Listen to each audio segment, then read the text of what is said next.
Good morning, everybody.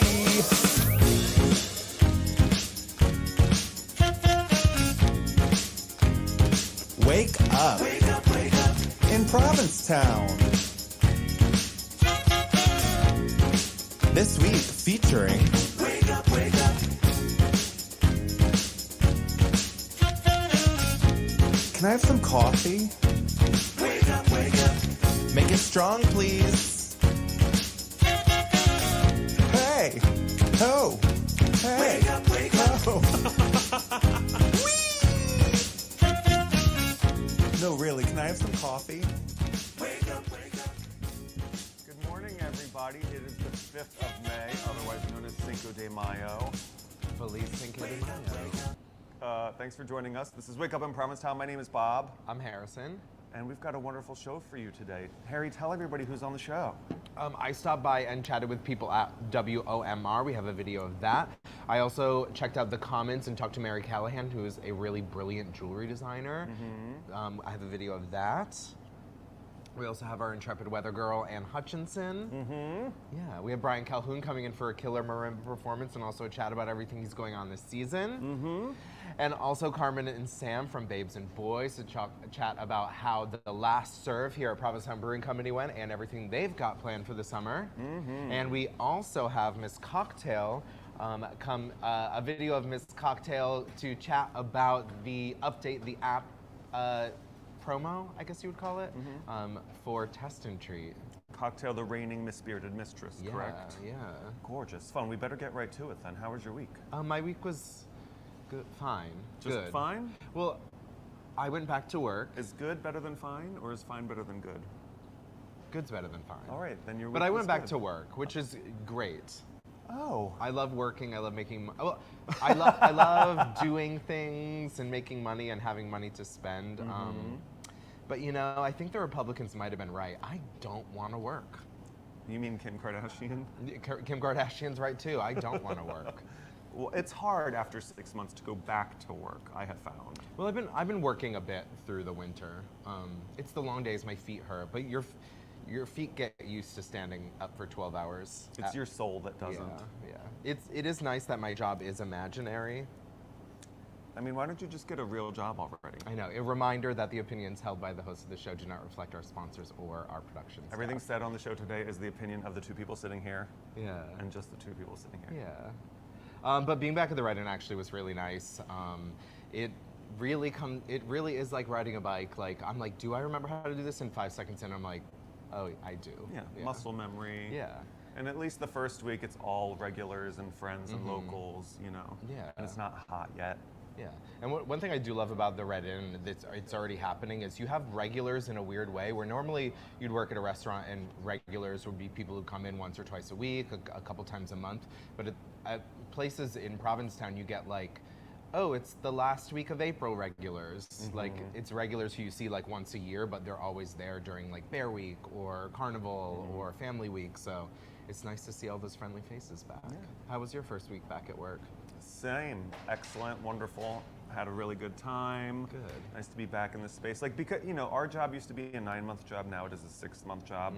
And so as the break got longer, the like sort of anxiety about going back has grown. You know, so like the last few weeks before we went back to work, I was like having trouble sleeping. I was having like work nightmares. And then I got in there and I was like, oh, what was I dreading? Right. You know, it's like... Are your work nightmares about the Write-In? It's never in a space that I recognize. I'm always like waiting tables in this cavernous place where like I get flat sat like 26 tops, and then, you know, they're like, here's a door to a whole bunch of other tables that you also have to wait on. It's funny, for me, it's always restaurants I worked at a lifetime ago. It's always the Olive Garden, which was my first serving job, or Red Lantern, which was another one of my first jobs. And it's always me like back at work, like I've always worked there and never left, but me not remembering how anything works. So, but it's the same thing, like, oh, you have all these tables and you're confused and lost and everyone's mad at you. And I didn't like spend any time getting to know the menu, like that kind of thing. Right, exactly. Yeah. It's always I like turn and look at a table and there's just like menus strewn about, like people sat there for half an hour and then left. I want to know industry, like across industries, like are work nightmares a thing for like do doctors dream about like wrecking somebody's brain, you know? Like I feel like waiters have lots of work nightmares. I don't know about everybody else. Tell us in the comments if you have work nightmares about your careers. Well, I feel like any high stress environment, that stress is gonna like get embedded in your brain and come out through a dream. Absolutely. Yeah. Restaurants are ridiculous though, because they're like the highest stress, but like the least consequential. Right. It's so stressful, but like why? Who cares? It's people are hungry. People That's are true. hangry. That's true. A piece of chicken, I mean, that's somebody's whole day. It is. You're right. What else did you do this week? So this past weekend was the last weekend in town for my really close friend Benji. He had lived in town since 2018. So he had, we like hung out a bit to like give him a little bit of a send off. I had him over my house. I cooked him dinner and then we went out and about. Our first stop, we were gonna go to Shipwreck and then A House, but as we arrived to Shipwreck, we noticed Steve Azar, the new owner of the Gifford house, just like looming in a window.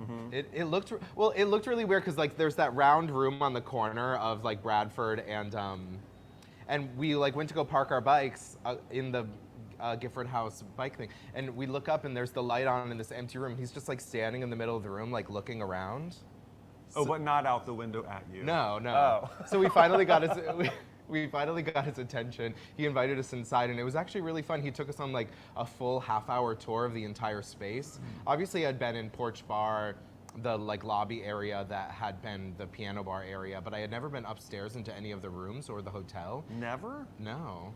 And they had begun like stripping out everything, and Gifford House is beautiful and charming, but it definitely had a lot of layers to it that had accumulated over the years, and seeing it all completely stripped away, you really got to see, where before you saw like the charming character, you really got to see like the full beauty of the space. That is a really gorgeous space. Oh yeah.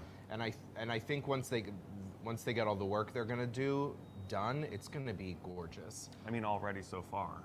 Yeah. Like, you go ahead. This past Wednesday, we was the like soft opening of Porch Bar. They opened for an evening. It was gorgeous. They had painted it like a beautiful emerald green, hung up a lot of local artists. The like 80s male nudes are gone, which is a bummer. There's like one left. Yeah, right? I feel like they'll find like a little spot to pay homage to like the naked, glistening men like floating through space and stuff. Yeah. It looks great in there, and nobody loves a soft opening like this guy. It was nice to get in there, like see the new space with the people who are going to be working there probably. Yeah. And you know, similar to you, I was going to the Shipwreck one night after work with Clay, and we saw Steve on the porch, and he's like, "Oh, come up here, say hi." And then we did that same little tour, and I was like, you have a skill set that I don't know anything about. Like to just take a place that big and have a vision and a plan for all of it and pick it apart, not even bit by bit, but kind of all at once. That's what I was like, any renovation like that, I'm like, well, that would take years, right? And they're like, no. Record speed. Yeah. They're doing an excellent job. I think reservations are open for the Gifford House if you would like to stay this summer. I'm not sure when the reservations actually start, but Porch Bar had their soft opening on Wednesday. They weren't open last night, is my understanding, but they're going to be open 7 days starting this evening. Excellent. Yeah. I even saw some spaces that I had never seen before. Like I said, I had never seen upstairs, but I don't know if a lot of people know, but there's a full restaurant space and kitchen in there. It's kind of, if you had ever been in before to play pool, there were like those doors with lace curtains. Those go through to a restaurant. A very large restaurant. Huge. Yeah. I think the last thing it was Liz's breakfast place? Yes, I believe so. Is that where Matt King's restaurant was? That was where Matt King's restaurant was as well. Matt King, who will be on this show a week from now. Killer. To talk about the Food and Wine Festival. Yeah, but I'm excited to see, when you see spaces get taken over and like some new energy put into it, it's really exciting to see like all the little corners that had been like taken up by storage or little things that get like revitalized, and I'm just excited to experience it all. Me too. Everybody go tonight after you go to the first tea dance. Yeah, today from 4 to 7 is the very first tea of the season. Tea is going to be open Friday, Saturday, Sunday on weekends through mid-June. This Sunday is solid gold tea, and also tomorrow from 11 to 2, newbies getting their Townie Pass can go and get their picture taken and their Townie Pass taken. If you've already gotten a Townie Pass, you can order your Townie Pass online using your old picture. That's amazing. Yeah, exactly. The oldies, or I guess the people who have had one before, are gonna love that. Yeah. Oh my God. And just so you know, if they have expanded the idea of what it means to be a townie and have extended the offering of a Townie Pass to not only Provincetown, but Truro, Wellfleet, and Eastham, just because they understand people that are fully a part of this community due to the housing crisis have been pushed out a little farther away than Provincetown. Mm-hmm. So yeah, I'm excited to kick it with Mary, Alice tonight, see Jill. Oh, you're going to tea today. Oh right, you work. I do. I'll go on Sunday. I'll be there for solid gold. Nice, That's my nice. tea day, Sunday. Is it? Yeah. Yeah, cute. Traditionally. Yeah, but I'm wicked excited for that. Excellent. Also, right after tea this evening is the return of Fag Out Fridays, which is the Friday night here at Provincetown Brewing Company. That is, it's like a musical theater video bar. It's all curated by Chris Spalding, who is a musical theater queen at its finest. Mm-hmm. Tonight is extra special though. We're gonna have Miss Cocktail, the reigning bearded mistress, hosting Fag Out Fridays tonight, and they are going to be unveiling the new can art for the Bearded Mistress can. So basically every year they do the Bearded Mistress pageant on the anniversary of the opening, and the winner of the Bearded Mistress gets to be on the can for that year. And Miss Cocktail won last August, and they are unveiling the can tonight. It's very, very cute. I got a glimpse of it already. Did you keep a commemorative Drouot can? No. Are you kidding me? I'm sure I could find some somewhere. You better find one and keep it. There should be a shelf with, 10 years from now. That is a good idea. Duh. They also got a new label for the Golden Hook, which is already on the shelves here. The Golden Hook is one of the first beers that was created for the Provincetown Brewing Company. It's had like a beautiful yet kind of standard label, and it is joining the ranks of local artists being featured on the label. It is a beautiful can now featuring the work of Mark Adams. Artist of the Year. I've had a question about Varla Jean Berman's summer performances. Uh-huh. She starts Friday, June 16th. Varla Jean starts Friday, June 16th. Thank you, Andrew. Thank you, Andrew. I'm so excited. You know, Varla is one of my favorites. Ask and us any questions. Andrew will actually answer it and tell us what to say. Perfect. We love that. But speaking of Cocktail, Cocktail also runs the test and treat in town, and they are about to kick off their Update the App promotion running this month, which is just to encourage people to get tested so that they can update that little spot on Grindr and Scruff which says last tested. And we have a little message from Cocktail herself. Take it away. Hello, my little nips. It's Cocktail, your reigning bearded mistress. I'm so excited to announce that tonight, May 5th, from 6 p.m. to 9 p.m. here at the Provincetown Brewing Company, is FOF, which I guess means Flag Only Fans. I don't know. You can finally get a look at my can. Tonight is the reveal of the artwork for the Bearded Mistress IPA can with a performance and the reveal around 8 o'clock. So be sure and be there. But now I want to introduce one of my biggest fans, Jeff from Test and Treat. Hi y'all. I'll be here on Wake Up for the next few weeks talking about our event called Update That App. Update That App is a month-long promotion to talk about the free services available at Test and Treat. We have year-round testing, treating, same-day PrEP, PEP, HIV linkage to care, Mpox vaccines, all in a sex-positive, stigma-free environment located at Provincetown's Outer Cape Health Services. Best to call first, 774-538-3350. Last year was so much fun to share all this info at these free events, talking about our free services while having a great time. So check social media and Provincetown Magazine.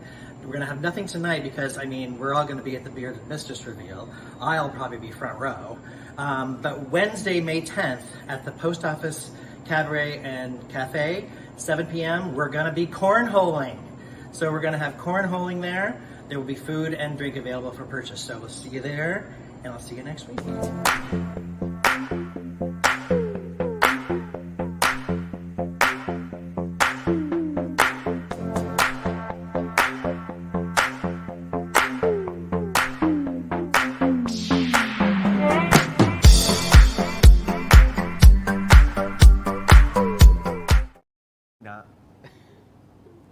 So go to Test and Treat or any of the places your doctor to get tested. It's the beginning of the season. It's nice. It's a good feeling to have a fresh start, knowing you're healthy. Yeah, know your status. Yeah. Other stuff going on, or other stuff I did this week, I hosted trivia with the incomparable Kelly Fields James Beard Award winner. It was so much fun, and it was a really good crowd. Reminder, we moved trivia back to Mondays at 7. We're gonna be moving outside as soon as it's nice enough, so that'll probably be coming in the next couple weeks, which is really exciting. There's always such a nice vibe when we're outside. Was Daniil here? Did he win? He was here. They did win. He played with Shona and Rebecca, Yeah. right? Congratulations, you guys. Our dear Yeah. friend Daniil, who was hurt badly in a tree chopping down incident a month ago, his recovery process is such that he can now come to trivia. Yeah, he looked I'm so happy great. for him. He was in really good spirits, it seems, so it was really exciting to see that. Great. Yeah. This coming week, I'm going to have our intrepid weather girl, Ann Hutchinson, co-hosting with me on Monday, so be sure to come and check that out. It'll be a lot of fun. I bet there's going to be a lot of fun historical and weather facts. Yeah. History and weather. Uh-huh. The history of weather. The two things at which she excels Yeah. the most. Just a reminder, today is the last day of early voting. Early voting actually ends at 11:30 this morning at Town Hall, and then voting is closed until voting day on Tuesday. You can vote all day on Tuesday. I hope a lot of people have already voted. I did. I haven't, but I'm gonna go right after this and vote, so I don't have to worry about forgetting on Tuesday, which I'm likely to do. Did you, speaking of Town Hall, did you get your parking sticker yet? I have not. You need to get your parking, you're going to get a ticket and you're going to I've already gotten one.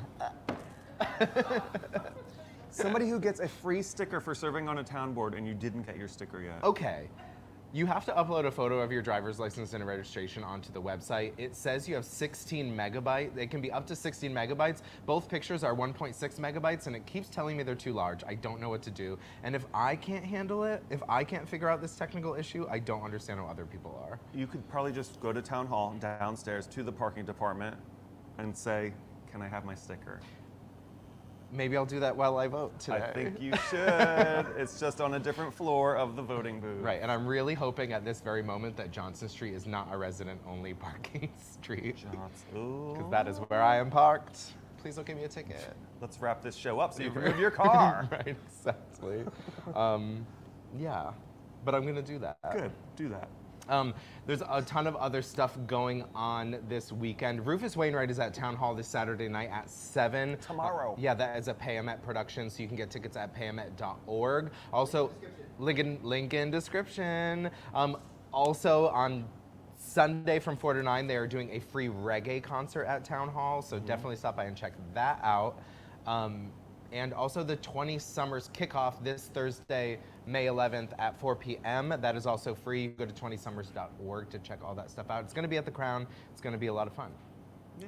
Yeah. One more like locally news thing. So there is a link in the description of the YouTube video, and it is a link to the Cape Cod Regional Housing Survey. If you live anywhere in Cape Cod, please take this survey. It asks you about like what your needs for housing, what type of housing you would like to see created on the Outer Cape, and then it asks you specifically where you live and work, and it gives you the opportunity to kind of be a little more hands-on. It basically like asks you how appropriate you think different types of housing is, like accessory dwelling units, duplexes, kind of those like manor houses, which are the ones that are like houses with like 2 units in the front and like 1 in the back, and then like corridor houses, which are like apartment buildings that you walk down a big corridor and it's like almost like a hotel. So it asks you how appropriate you think those are in the town in which you live, and then it asks you where you think those style of housing should be. And I know that every single one of you has an opinion on housing, so fill this out. Yeah, and I was gonna be a dick about it, but I wasn't. Be a dick about it. Well, this is your chance, go. And I didn't do this before anyone gets mad at me, but like those like corridor units, it asks you specifically where in the town you think it's most appropriate for these style of units to be. And all those like huge corridor housings, I was like, Bayberry, put them in Bayberry. I just know those people would be so mad. I didn't, I promise. I have friends on Bayberry. Me too. I just know they would hate that so much. Okay. Please take that housing survey. Take it. Yeah. I did see in the Independent, I don't have a lot of details, but I did read the article that Patrick has filed another, I'm not sure if it was a lawsuit or not, but because there is a discrepancy in the ideas of the property lines. Basically, Patrick is citing a study of the property line from like the early 50s. Meanwhile, Christine Barker and the developers are using a property line that was like established during a study in the late 60s, and it is contentious. Well, they'll figure it out. Well, it basically all has to do with over those decades, the harbor has filled in with sand because basically, like, as you see all those houses about to fall off a cliff in Truro, all that sand is getting whooshed around and filling in the harbor, which has moved the median tide line, which is what you own. You own up to the median tide line when you own on the water, and it's basically because that's filled in, the median tide line has been pushed out, and basically as that line has been pushed out, it's like at a different angle based on the opinion of both of those people. Did I get it, Mark? Like I kind of got it? Okay. Who gets to decide what's the line? I'm sure they're going to do another study and... Land court. Yeah, land court. Oof. Good luck. Yeah. Okay, now some global news. Okay.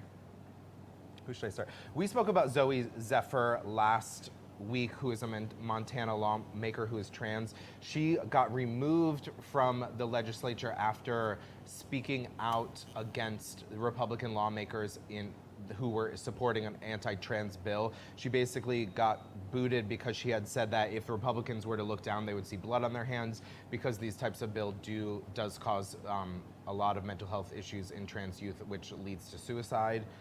She got removed from that office, and as soon as she was removed from the legislature, she began working from a bench outside of the chamber.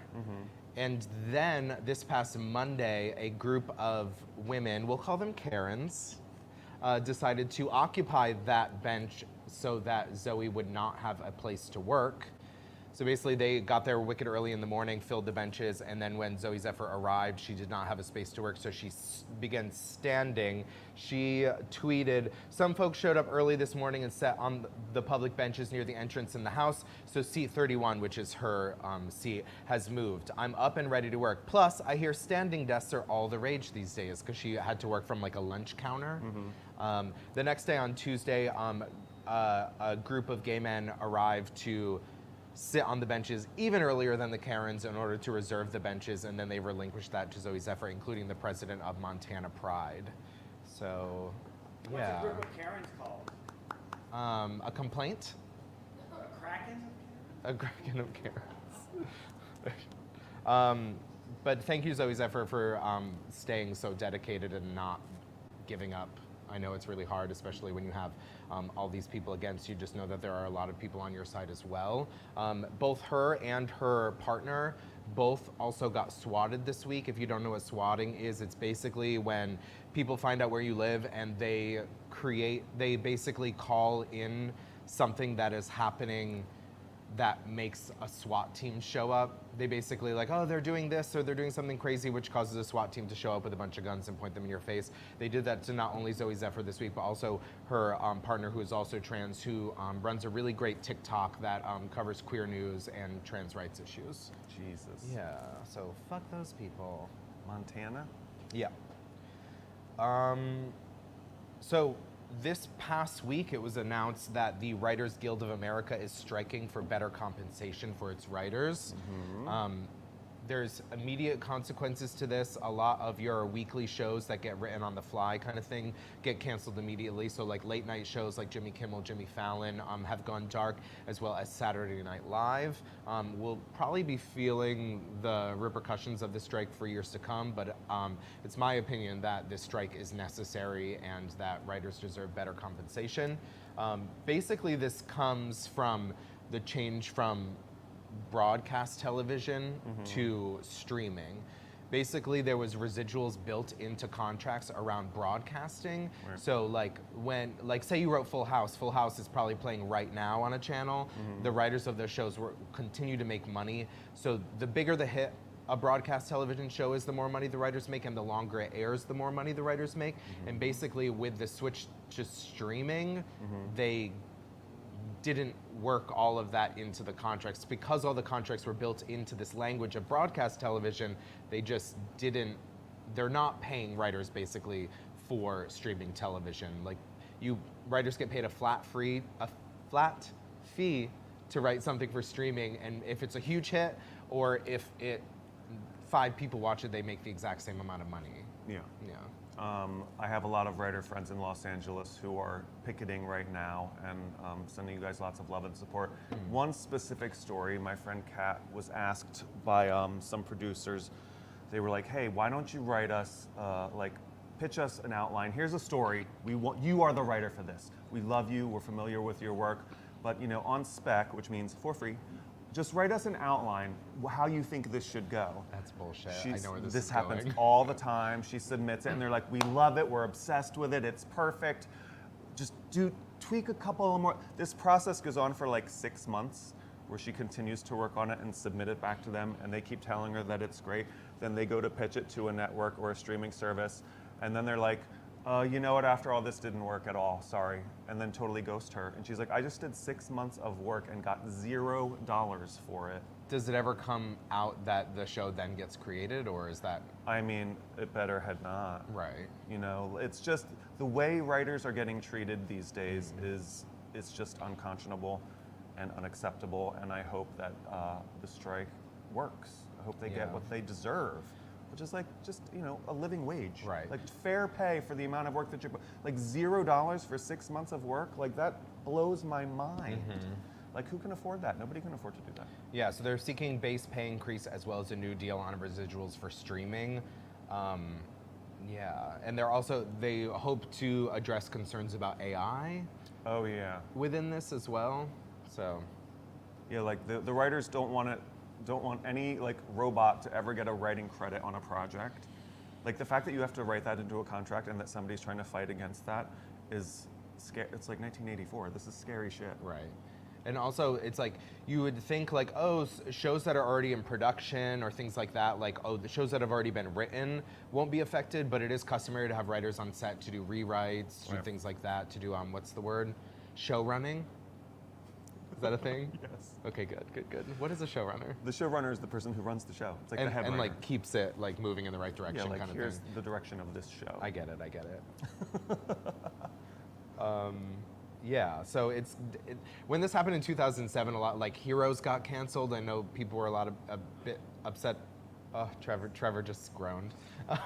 So Heroes got canceled. A lot of other shows got super short seasons. So yeah. Good luck, writers. Yeah. Also this past week, the Tony nominations came out. At the top of the heap was Some Like It Hot with 13 nominations. Which is exciting because Some Like It Hot has been described as a sweet, full-hearted embrace of trans rights.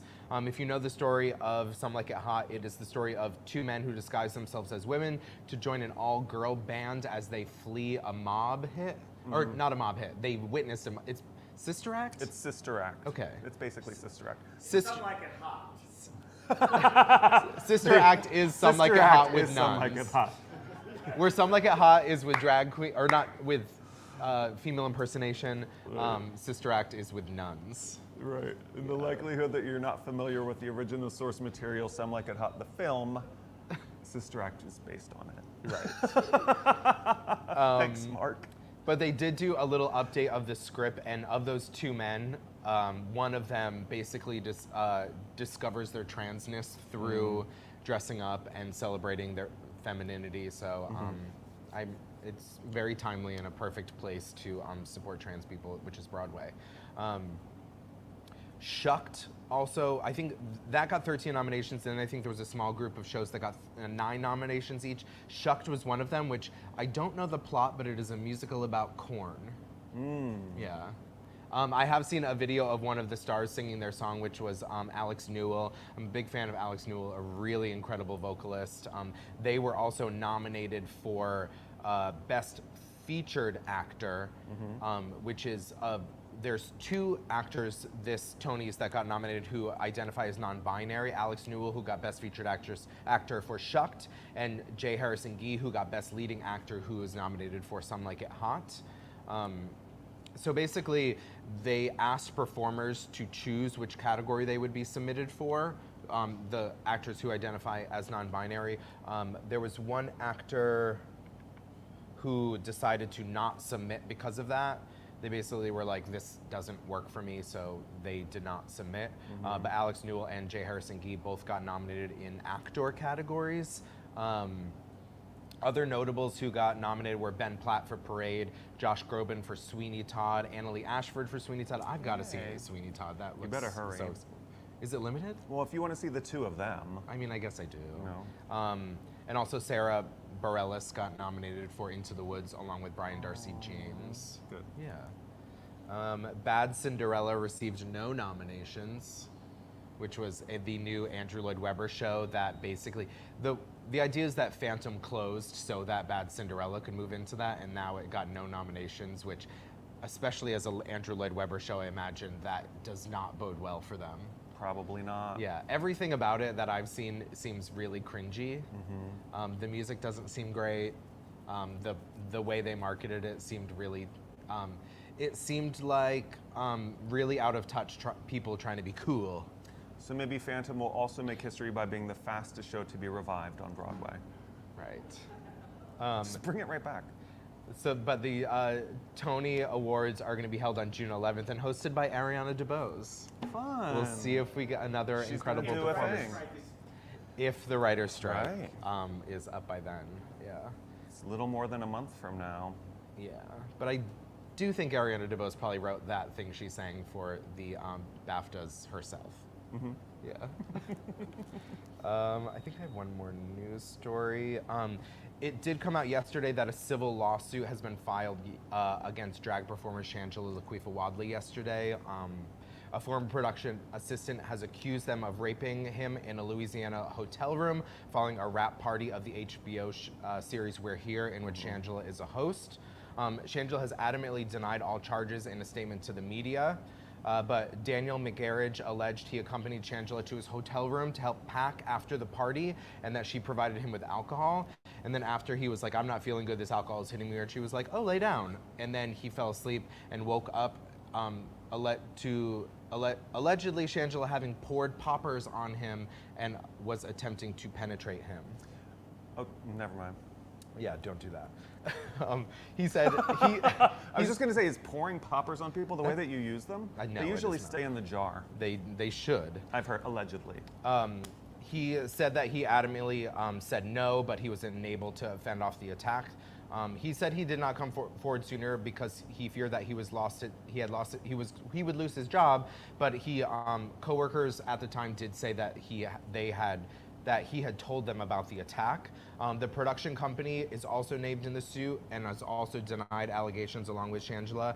And they said that they did know about it at the time, and they said they did a thorough investigation and that the allegations were found to be without merit.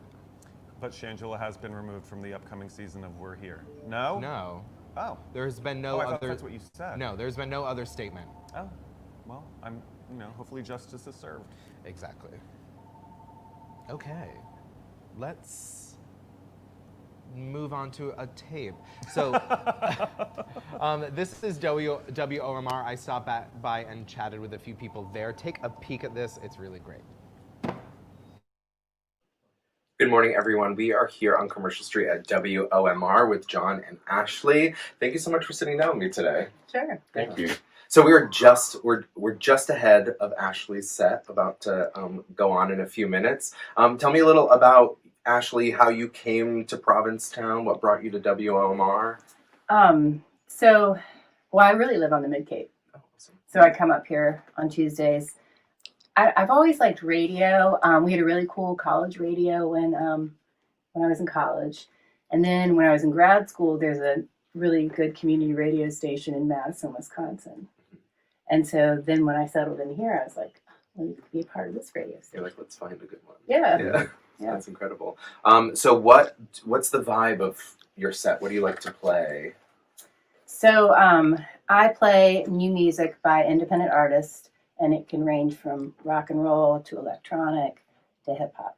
Really cool. Yeah. And you're 1 o'clock on Tuesdays? Mm-hmm. Awesome. How long have you been here at WOMR? I did my first show 7 years ago, but that wasn't at this time slot. Mm-hmm. Yeah. You moved around a bit. Right. Nice. Yeah. Awesome. How long have you been here at WOMR? I started in 1991 as a volunteer. In 2012, became the station's executive director. Awesome. Right to the top. Yes, right to the top. Nice. The station's been around for 40 years. In fact, we had our 41st birthday this year, and this was started by, a bunch of people in the community raising money at bake sales and concerts and stuff like that to buy a transmitter and a place to broadcast from.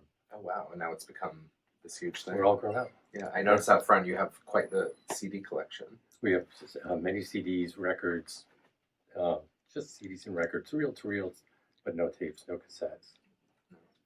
Tell me a little about kind of the breadth of the DJs you have on. All this, we have everything from opera to, stuff that Ashley here does. I mean, it's the whole range. Bluegrass, Americana, folk music, classical music. We have Celtic music on Monday evenings, No way. rock music, oldies. It's the whole, anybody who comes in really to become a volunteer DJ, they usually present the kind of music they're passionate about. So whatever they like, that's what they play. Do you do any like talk style shows? We do spoken word shows as well. There's several, most of them are locally produced, but we have some that are also syndicated. Mm-hmm. So is it funded by listeners? Is it funded by donations? So more than 50% of our fund do come from listeners. And then we get funding from the CPB, which is Corporation for CPB for, I'll get back. Public broadcasting? Yes, thank you. As well as we have 2 tenants downstairs. We do own the building, and we have tenants downstairs. They pay rent. Oh, that's great. It helps maintain the building.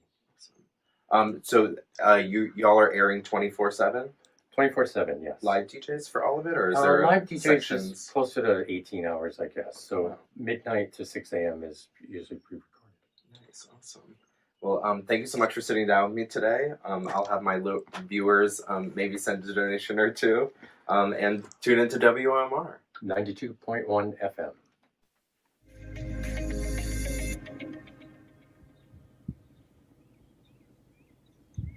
It is 1 o'clock, and you're listening to WOMR 92.1 FM in Provincetown and WFMR 91.3 FM in Orleans, streaming worldwide on WOMR.org.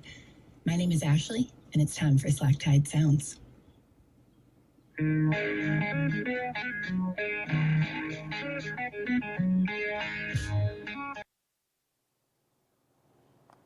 you want to contribute to WOMR, there is a link in the bio. And now, to treat you to a little marimba magic, is our friend Brian Calhoun, whose show Marimba Cabaret premieres next Friday at the Crown and Anchor, the same day as the album of the same name drops. Brian, take it away. Thank you. I'm glad to be here. I'm going to play a little cover of a song you might have heard in a TV show called Schitt's Creek. This is my cover of Simply the Best. I call when I need you when my heart's on fire. You come to me wild and wired. You come to me, give me everything I need. Give me lifetime promises in a world of dreams. Speak the language of love like you know what it means. It can't be wrong. Take my heart and make it strong, babe. You're simply the best. Better than all the rest. Better than anyone I've ever met. I'm stuck on your heart. Hang on every word you say. Tear us apart. I would rather be dead. In your heart, see the start of every night and every day. In your eyes, get lost, I get washed away. Just as long as I'm here in your arms, I could be in no better place. You're simply the best. Better than all the rest. Better than anyone I've ever met. Stuck in your heart. Hang on every word you say. Tear us apart. Oh no, I would rather be dead. Each time you leave me, I start losing control. I'm walking away with my heart and my soul. I can feel you, babe, even when I'm alone. Oh, baby, don't let go.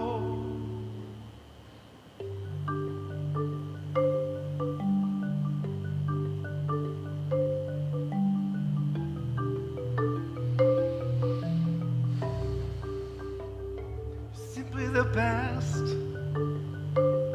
better than all the rest, better than anyone I've ever met. Stuck in your heart, and every word you say tear us apart. Oh no, I would rather be dead. Oh, you're the best.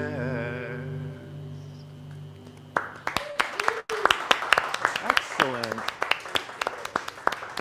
We're going to be right back to talk to Brian for a minute, but first, our intrepid weather girl, Ann Hutchinson.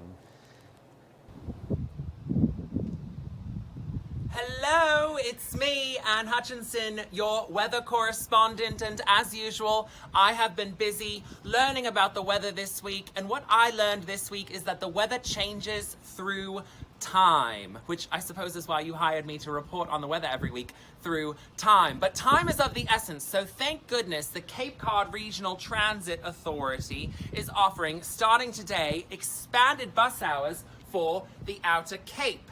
Yes, last month, Provincetown voted to spend $100,000 to offer early morning and late night bus hours for its workers, which I think is very generous, right? You know, give $100,000 to the workers so that they can spend 2 hours on a bus every day instead of giving them $100,000 to find a summer rental. I mean, what is a worker anyways? Is Ryan Murphy a worker? He works. Am I considered a worker? I mean, I would be deeply offended if anyone thought my artful dance with unemployment was considered work, but I will be using these expanded hours. For instance, after my 9 p.m. Crown and Anchor show on Thursdays this summer, I'll hop on the bus and go out to the Truro line where I moved for more privacy, obviously. And I like to look at this $100,000 investment through that lens. I think Provincetown heard I moved out to the Truro line and they said, uh-oh, we got a problem.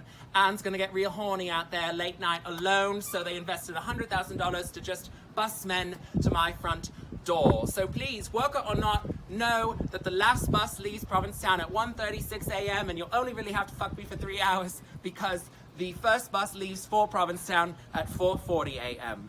Back to you, Bob and Harrison. Thank you, Ann. Yeah. Please welcome back to the show Brian, who made it all the way from there to here. I'm most impressed that you made it all the way from there to here with a marimba. Right. Yeah, the marimba is definitely a labor of love. That is not something you can just pick up and walk away with. You know, like Eric Mall on the flute can just pack up and be gone in like a minute. Right. Me, it takes like an entire car and like a roadie, in this case my dad. Thank you, Dad. I was gonna say. Loading in suitcases full of instruments to put this 8.5-foot beauty together. How did you get into playing the marimba? Well, sort of a odd discovery. I grew up playing piano. I also played drum set, but I have ADD and need to be active, and those were both sitting down instruments. So freshman year of high school, I walk into the band room, and there's this beautiful wooden instrument that you stand to play, and it's laid out like a piano, but you hit it with sticks with the funny like mallets on top. It's kind of both. It's like piano and percussion put together. It's a perfect Well, I was blend. watching your hands like move both of the sticks in each hand, and I was like, it looked very piano player-y. Yeah, it definitely has piano meets chopsticks meets. I don't know what. Because you hold two in each hand. Yeah. Do they generally play octaves? It Or are ranges. you adjusting? I'm definitely adjusting the intervals. That's that cover, which was like largely stolen from Noah Reed, who covered that song, has a lot of fifths in it. So I wasn't doing a lot of interval changes, but there's some pieces depending on the the accompaniment. Sometimes I'm reading piano music, and the part will be much more like lyrical and have a lot more spread across the instrument. So it ranges. Wow. And you're occasionally playing on your porch. I feel like that's the first time I ever saw you do this. Yeah, so it was kind of a fluke when my husband and I bought the Brasswood Inn, then called White Wind Inn, in 2020. We all remember that. We couldn't open, we couldn't have guests, we couldn't really do anything, but we had this porch, and we were just thinking, like, what if we rolled the marimba out onto the porch? Like, would anyone come? Oh yeah. conveniently enough, like the porch is a good 25 feet from the sidewalk, which was the mandated distance required between a performer and an audience. And two people stood there with their masks on Commercial Street, and I played a song and they clapped, and I was like, oh my God, I think we can do this. And then porch concerts were born. You've had some credible performers join you for the porch concerts. Oh yeah. Any favorites? Oh yeah, I mean the high of my life was that first summer. We had Marilyn May and John Cameron Mitchell on the same night. Wow. They're actually very dear friends, and like we're texting, well, sorry, not texting, Marilyn doesn't text, but her assistant was probably communicating, and they had worked out a night that they were both there. Fun fact, that's also the night that we got shut down because we were performing without entertainment license, which we now have. Yay! Yay, following the rules to town hall, like getting your parking permit. Right. Thank you for reminding him. Yes. Rule followers. Who do you think called on you? I haven't the faintest What in the idea. You pot stirrer, you. Isn't he No, I mean, just? I don't know. I don't know. But I mean, I'm glad because, to be honest, we didn't know because we had just bought an inn during a pandemic. I'd worked in, higher ed, so I didn't really know anything about permitting and town hall, and it's complicated. Every step or every repair, which we know a lot about, doing a lot of repairs, especially with the pipe damage from frozen water pipes, that you have to apply for a lot of permits and stuff, and it's complicated. You learn as you go, so we definitely didn't, and now we do, and we're better for it. So, is it the porch concerts that have kind of evolved into this album? actually, so Marimba Cabaret was born in Boston. Club Cafe, it's like a fabulous gay bar and restaurant out there, and that was the first time I had ever put on an entire show where I sang and I played marimba with my buddy Greg Jukes, who dared me to do it. Because I went to school for classical orchestral percussion. I thought I was going to play in an orchestra. That idea was really boring to me, and I had the secret side where I loved going karaoke bars and like belting musical theater in the car, and I was like, what if I did them at the same time? That's awesome. I just thought that'd be silly and no one would like it and it'd be like too gay or something, but There's no such thing as too gay here. yep. So it sort of found its home here for sure. Yeah, I've been doing it for a while and finally decided, all right, I need to make an album because I've just got so much music that I just want to share with people, and it's been exciting to both record an album but also know that I'm going to be able to perform it live in front of people, the Crown and Anchor. I'm going to be doing a show in Boston, and then of course this summer we have porch concerts starting in June through September. The marimba will be out there on Mondays, Marimba Mondays, and we'll have guest artists, singer-songwriters, traveling artists who are going to come perform on our porch. Is this your first show at the Crown? Yes, yeah, so this Friday at 7, Marimba Cabaret. Next Friday, right? Sorry, A week from today. A week from Yeah. today. I forgot that it is Friday. Yeah. A week from today, I'll be playing. I'll be joined by my drummer, Julian. I will also have a very special guest. My mom, Liz, is going to join me and sing 2 songs. She is so proud of me. I mean, she's my biggest cheerleader. She's everyone's cheerleader, but she's also so nervous. Really? So everyone give some love for Liz for making her Provincetown debut with the Crown and Anchor along with her son. I love that. What type of music is on the album? So we've got 4 show tunes and 3 pop songs. I picked 2 just iconic Broadway songs. I Am What I Am from La Cage aux Folles. It's a fabulous queer anthem. Also doing Stay With Me from Into the Woods, because Sondheim is, I'm gonna cry. it's perfect. Yeah, I do often when I perform it. But then I'm doing 2 more contemporary musicals. Some people don't know that Amelie is a musical. Never made it to Broadway, but it was in the West End in London, and Philippa Sue was the original, excuse me, not the original, one of the casts, but a song from Amelie the musical, and then a song from Sarah Bareilles' Waitress. She Used to Be Mine, which always hits hard.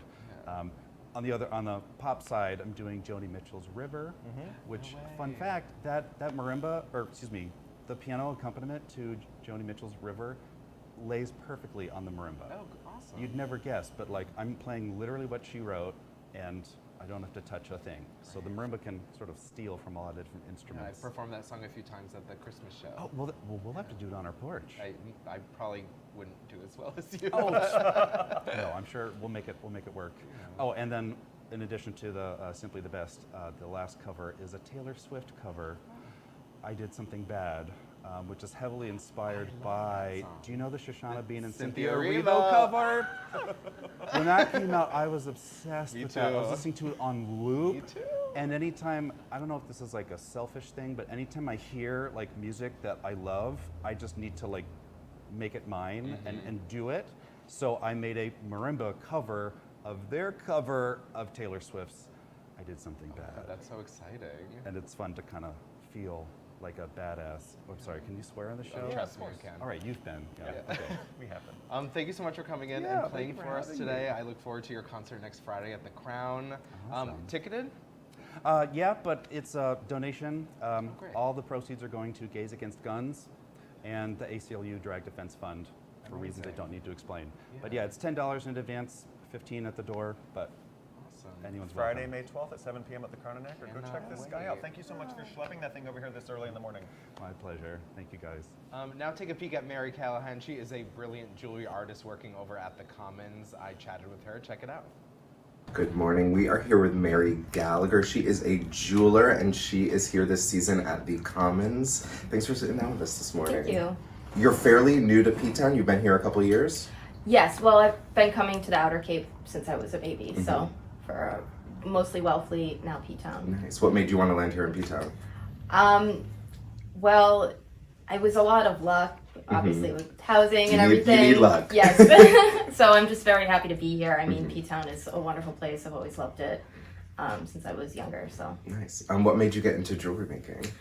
So I went to Parsons School of Design, and I was going for fashion, and my final year I had a metalsmith class, and I just really took to it and enjoyed it, so I started doing That's why they make you take the extracurriculars. Yeah. Right?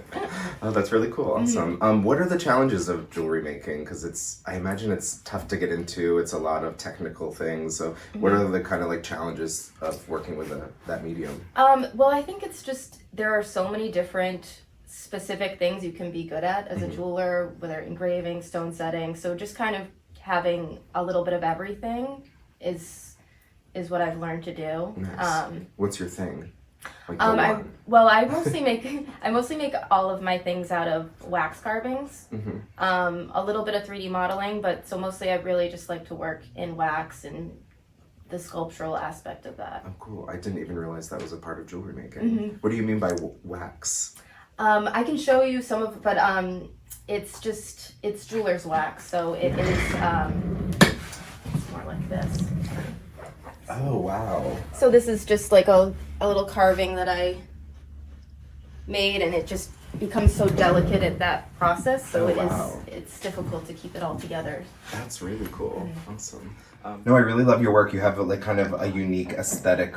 It's like a little like smoky, a little gothic. It's really cool. What are some of these materials you're working with? So I love using different stones, interesting things. I have some like fossils. It's a megalodon tooth right here and here. These are fish fossils. And these are what they called love tokens from like the 1890s. And they used to just give them to, family and friends and everything as, mementos. So how long have you been here at the Commons working? About a year. I moved into this space in November. And before that I was a co-worker, in the open space here. Where can we see your work? Where can we buy your work? I do have some work in the Works Gallery down in Wellfleet. Mostly everything I do is online on my website, marygallagherjewelry.com. Awesome. Cool. So what has it been like working in this space with all these other artists? It's really nice because what I do is everyone here does something very different. So it's nice to be around creative people, bounce ideas off of them, just see how they work, and it's just inspiring that way. Just seeing other people work makes everyone work a little harder. Right, yes, exactly. It's true. Awesome. That's really cool. Well, thanks so much for sitting down with us. Yeah, thank you. Your work is incredibly gorgeous. Thank you. I'll maybe get one on my finger soon. Thank you. Thanks so much. Nice to meet you. That was so much fun. I'm sorry, I misspoke on her name. It is Mary Gallagher. The link to her website is in the description of this YouTube video, so be sure to check it out. You can even buy some stuff on her website. It's gorgeous. Please welcome to the show our friends, Babes and Boys, Sam and Carmen, who are fresh off of a really successful Serve Wednesday night here at the brewery. You were making tamales. We're making tamales. How'd it go? It went very well. It was, we started at 8:30 that morning with a couple days prep before then, and then ran right until I think 11 at night. And just, Oh yeah. whew, it was I a whole understand, endeavor. like, being on your feet for that long, that is bravo. But it was so well received. So many good compliments. We had the hot sauce bar going. We had the tamales. We have some horchata, which we wanted to bring along. Everyone was very positive, so it was great. Who was back there with you? Was it just the two of you? Just the two of us that day, but Brittany Rolfs, your friend Steve, Eric Mall, the flautist. Prep team. They were our prep team. Yeah. Sunny was helping with Sunny helped with the cleanup. I was going to say, who was your dishwasher? Yes. Sunny. Sunny? Sunny. Okay. Uh-huh. Because I didn't plan for that, and then a friend of mine showed up and was like, you need a dishwasher. So like, it's really, you know, when you're not used to pumping food out of a kitchen Right. like that, that's like a tall order. Who washed dishes for you? Stephen Ferpoli. He was visiting from New Jersey, and he was like, oh, I guess I'll wash dishes for 4 hours. How about a dishwashing shift? I I highly know. recommend also, when we do it again, if you're looking to do it. Go for it. Yeah. It's so much fun. Is that the last one for the spring? Yeah. Yes. Serve is an off-season thing that the brewery does Wednesday nights, pop-up kitchens. They were successful all winter long. I think so, it yeah. seems, Chris and Chris did a really good job with everything. Thank And you it's for all really that. nice for them to end on a high note on Tres de Mayo with your Yeah. tamales. Yeah. I was lucky enough to come and get two. Not just for myself. I didn't order 2 whole orders for me, but fantastic. Yeah, it was a lot of fun. Can't wait to do it again. Had y'all made tamales before? Is this something you kind of delved into for this? Yeah. We actually had made them several times before. It was one of the first things we ever did together, like getting to know each other, and also a recipe from my grandmother we used. And then we went to Puerto Vallarta this last winter and took like a formal cooking class from a woman named Rosie there. Definitely recommend if you go to PV, check out Rosie. She will take you to the market. She'll have you cook in her kitchen. She shows you the authentic way to do it, and I highly recommend. Oh, that's awesome. So cool. When were you in PV? It was over like week of March? yeah, like what is it, St. Patrick's Day, or else I would have made corned beef. Right. Yeah. When I lived in Southern California, there's a holiday that everyone eats tamales on. Is it Christmas? I believe so. Yeah. Yeah, from what I understand. And also like any big holiday, if you have an anniversary, a birthday, a big, gathering. They're nice because you can kind of like prep them, and then then day of it's easy. Not easy, obviously. But it's ready. Yeah, It's a labor of love. Yeah. We love it. Now tell everybody a little bit about Babes and Boys. All right, so we have a lot of stuff coming up this summer. Basically, we wanted to start a production company, start events in town to answer the question, where are the women hanging out in town? We both get it, if we walk down the street or at Perry's Wine Shop, people walk in. So we were like, let's do stuff. So we started with an L-Word series. Again, the boys of the brewery were kind enough to let us host L-Word series, which turned into See You Next Time, which is now turning into See You Next Tuesday. And I believe that there should be a link to our QR code right over in this little corner on the left side. So we're doing every Tuesday at the brewery from 6 to 9, starting June 6th. And then we're starting to collaborate with a whole bunch of other entities in town. We talked to Lynette, famously of Women's Week, Girl Splash, trying to collaborate. Michelle Axelson from Women Crafts, we're collaborating with her on a cliterary book club. Cliterary. Which is, the first one is May 19th, yes, at 4 p.m. We changed things up to align for the single women's events that night. We're also collaborating with the Business Guild. Thank you, Trevor. We're doing June 4th is a Strawberry Full Moon party at the Porch Bar, and the Cubbyhole pop-up during Bear Week. Oh, cute. Is the support for the Cubbyhole in the West Village, yeah, and just generally lesbian bars in town to promote awareness and keep them afloat. Exactly. Do you know what the term for a woman bear is? What is it? Ursula. Fun. Based off Latin, Ursa. Yeah. There. The owner of Cubbyhole, Lisa, is going to be coming for that event. No way. It's really rad. So the Strawberry Full Moon is going to be a benefit for Help Our Women, and then the Cubbyhole event is going to be a benefit for keeping the doors open at Cubbyhole, since we have we're so few, and trying to keep them open. You know that's one of Julian Sears' favorite bar. Yeah. Hope to see you there. So yeah, and also stay tuned. So we have a lot of other things in the work, talking with the owners of the Sea Glass to produce a pool party, Nadine and Faith. And did I forget anyone? I'm sure I did. Oh, we're doing, also, yes, so at the Crown and Anchor, in addition to the book club, we're doing a Barbies and Butches dance party during Carnival Week.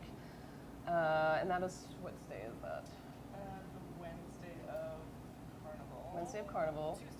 Tuesday night. Yes, Yep. It's the same night as the Woody's dance at the A House. Yes. So we'll be doing that, and then we'll be doing a Sapphic Supper Club, where we're trying to get some boss women, non-binary folks into town, all inspired by the Big Brunch. Have you seen it yet? No. Highly recommend. Dan Levy is the host of it, and it's a large swath of at-home chefs or just chefs in general producing brunch. And we locked in on Katie and Jay, who ascended, and we're just such good chefs. And we're like, let's bring them here. Let's start a Sapphic Supper Club. Yeah. So many things. So many things. And if you have ideas too, Congratulations. please, reach out. We want to expand and just serve the population that we see here in the community we want to create. So please reach out to us. Well, people are always asking, they're like, where do the women and the girls hang out? And now you know. And you can also look for the QR code that we have. They'll be plastered everywhere, wherever we can get it. Yeah, with there's permission. there's one on the bar over here. Yep. Yeah. Bottom of Underground, other places, wherever. I think the other thing I want to promote too is if you do click on the QR code, we're trying to start a Discord account, or a Discord just in general gathering where people can be like, we're all here, and it's like a random Tuesday. Who's going to tea dance, or Cute. who wants to come to this thing, so we can all keep talking to each other. Even if you're in town for a day, for a week, you can always stay connected through this Discord channel. We wanted to promote our friend Brittany Rolfs is directing a reading of it's Let the Faggots Burn by Johnny Townsend, I believe. And do you guys, I forget the name of it off the top of my head. I have my notes. I'm sure. We're doing it, May 11th, 18th, and 25th here at the brewery at 8 p.m. So it's another female-driven event. But also utilizing the community. I think what we want to do is not just be about female identifying people. It's kind of for everyone, non-binary all across the board, thus babes and boys, to give a large swath. Everybody. Yeah. That's incredible. Thank you so much for doing all that. It's important to be active in creating a community we want to see, which is exactly what y'all are up to. Yeah. If you build it, they will come. Exactly. Yeah. Exactly. That'll be next summer's party. If you build it, they will come. Wants to help build it. Well, thanks so much for coming in. Well, you guys. We're the biggest supporters of you. Carmen and Sam they love live kind of nearby. They brew their coffee, run over with their coffee mugs, watch a few minutes of the show. They're here. And you so co-hosted often. with me. Yes. Yeah, Definitely. Yeah. Well, thank you so much for coming in this morning. Thank you for doing this. Thank you for everything that you all do for the community. Thank you. Thank you to all of our sponsors. We have a little video now, so I don't have to ramble them off. It'll play right after this. But thank you to all our guests today. Thank you for watching. Tune in every Friday morning, and please subscribe on our YouTube. Thanks for waking up on Provincetown. Wherever you are. And thank you to our sponsors, which are going to play Good now. morning, everybody. Oh, that's what's happening now? I love it, Trevor. I'm obsessed. Wake up. Wake up, wake up. In Provincetown. This week featuring